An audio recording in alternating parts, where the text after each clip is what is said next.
Hi everyone. I've had a few emails and questions since I did that last video on grief, and hang on, let me just sort this out. Picture's slightly different when you set this damn thing up. That's it. Anyway, sorry. As I said, I've had some emails and some questions, and some of my clients have asked me about the video I did on grief and how to overcome grief, and in particular the 5 stages of grief, Kübler-Ross's 5 stages of grief. So in this video, very quickly, I'm going to try and debunk the myth of the 5 stages of grief, and I'll try and explain why it's so unhelpful and can be quite a dangerous way to look at grief.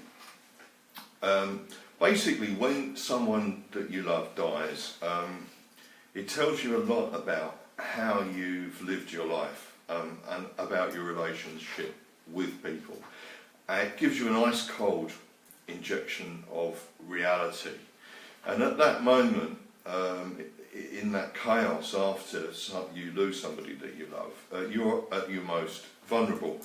And many of us all visit a doctor, a psychologist or a counsellor, or if you look on the YouTube, for instance, 99% of them will bang on about Kübler-Ross's 5 stages of grief. And in the midst of that pain and chaos, it's quite comforting to think that life has this nice, neat stages, but then very quickly it'll occur to you, well, why don't I feel that way? Why don't I feel? Why isn't my reactions not conforming to this? And the problem with that is, if your emotions don't conform to this doctrine,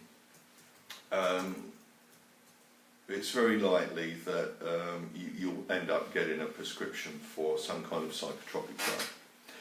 Now, as most of you know, I studied Oriental medicine with Dr. Lau in the 80s.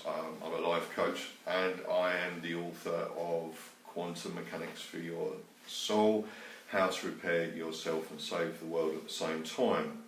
And I'm a philosopher. But I don't want you to believe what I'm telling you now because I'm telling you it. I want you to use your own common sense and think very carefully about what I'm saying, and by all means question what I'm saying.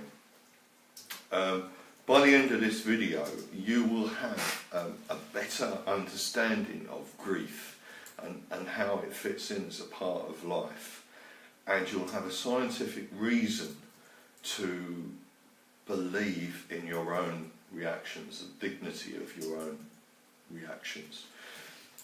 Very quickly, without going on too much, Elisabeth Kübler-Ross was I think a Swiss-born psychiatrist back in 29, I think she was born.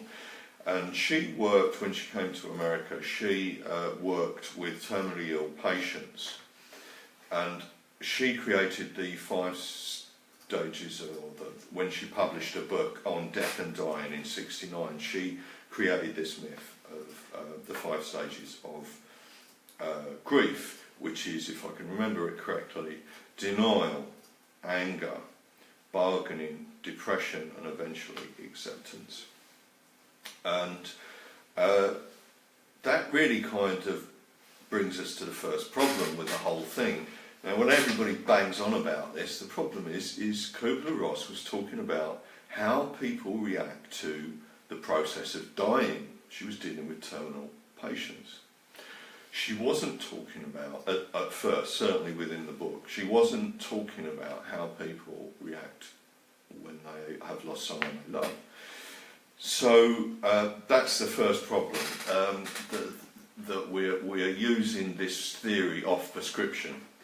And I've spent most of my life in hazardous occupations, in even more hazardous countries, and I've lost a lot of friends over the years, and actually pretty much nearly everybody that I've ever loved. So I know something of dying, and I know something of facing death. And certainly there's the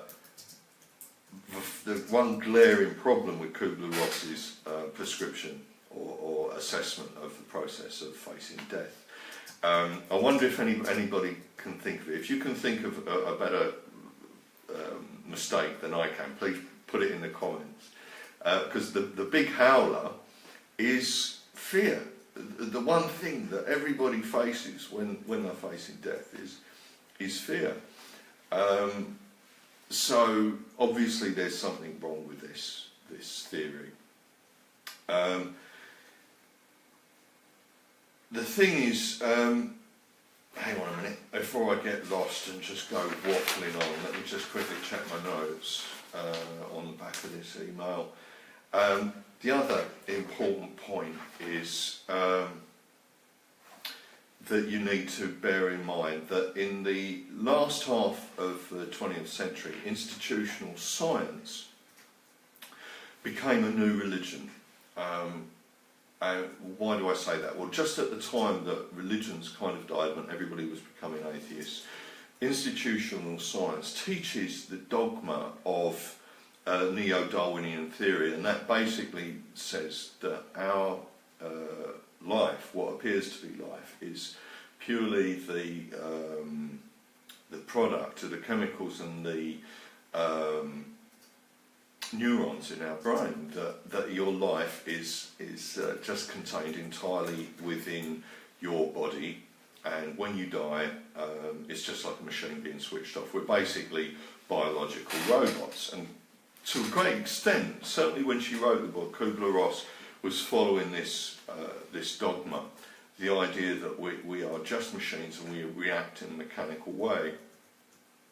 And we've grown up expecting life to be explained to us in a form of lists. We like to have lists, 5 ways to deal with divorce, or 10 ways to deal with the end of the world.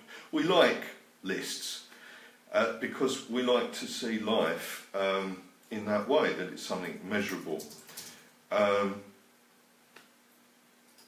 the problem is, to understand grief and why we react in the way that we do, we need to understand that this model is false. That in actual fact, quantum physics suggests or proves that life isn't like that. It isn't in a linear direction. The evidence of the Connected Universe Research Project shows that it's our emotions that bind us to the people that we love, and that every atom of us is connected to every atom in the universe. And Sheldrake's morphic resonance theory suggests that the emotion, the commitment and love that we share with people creates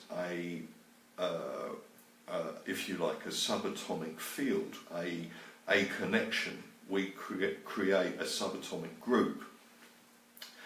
And that when someone you love dies, that subatomic field, that connection, is lost, which is why when someone you love dies, you feel like you've got rocks in your heart, you feel fear, you feel anxious,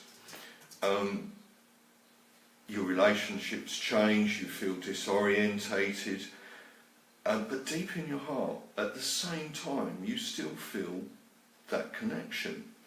And that kind of creates a dissonance, because we feel this terrible loss, but at the same time we still feel this connection.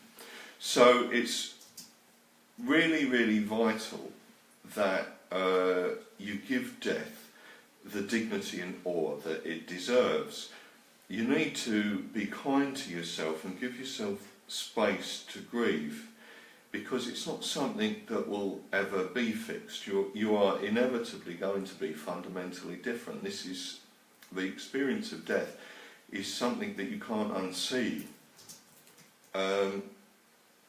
Eventually you will come to terms with the loss, and you will grow and evolve. Death is a vital part of life. It teaches you how to live and what is truly important in life. It's not something that doctors or drugs can really fix. So the problem is, it's a Kübler-Ross and her 5 stages of grief strips life of all its majesty and reduces love and loss down to really a badly written prescription for antidepressants. You and the person that you love deserve so much more than that. Life is so much more than that.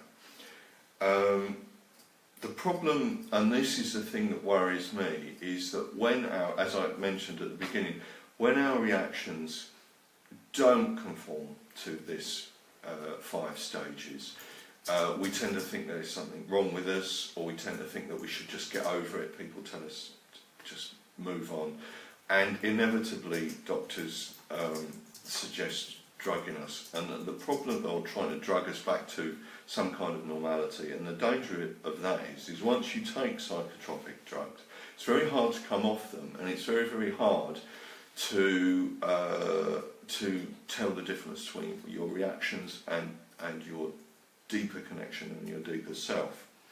So my advice in the context of quantum mechanics for your soul is to give life its dignity. Don't listen to the Kübler-Ross and institutional science. You are so much more than that. If you've lost somebody, and God forbid that you have, but if you have, leave some comments. Let me know what you think in the comments. On Monday I'll be doing a live stream talking about loneliness and how to come to terms with it. And if you enjoyed the video, please, if you'd like to see a more detailed explanation, I'll leave a link in the description to the other video that I did. And don't forget to like and share. And thank you for your patience listening to me waffle on. And hang on, there's somebody there. Hey Valerie, I hope you're well. Thanks for your patience, and God bless. Be well. Talk to you soon. Bye bye.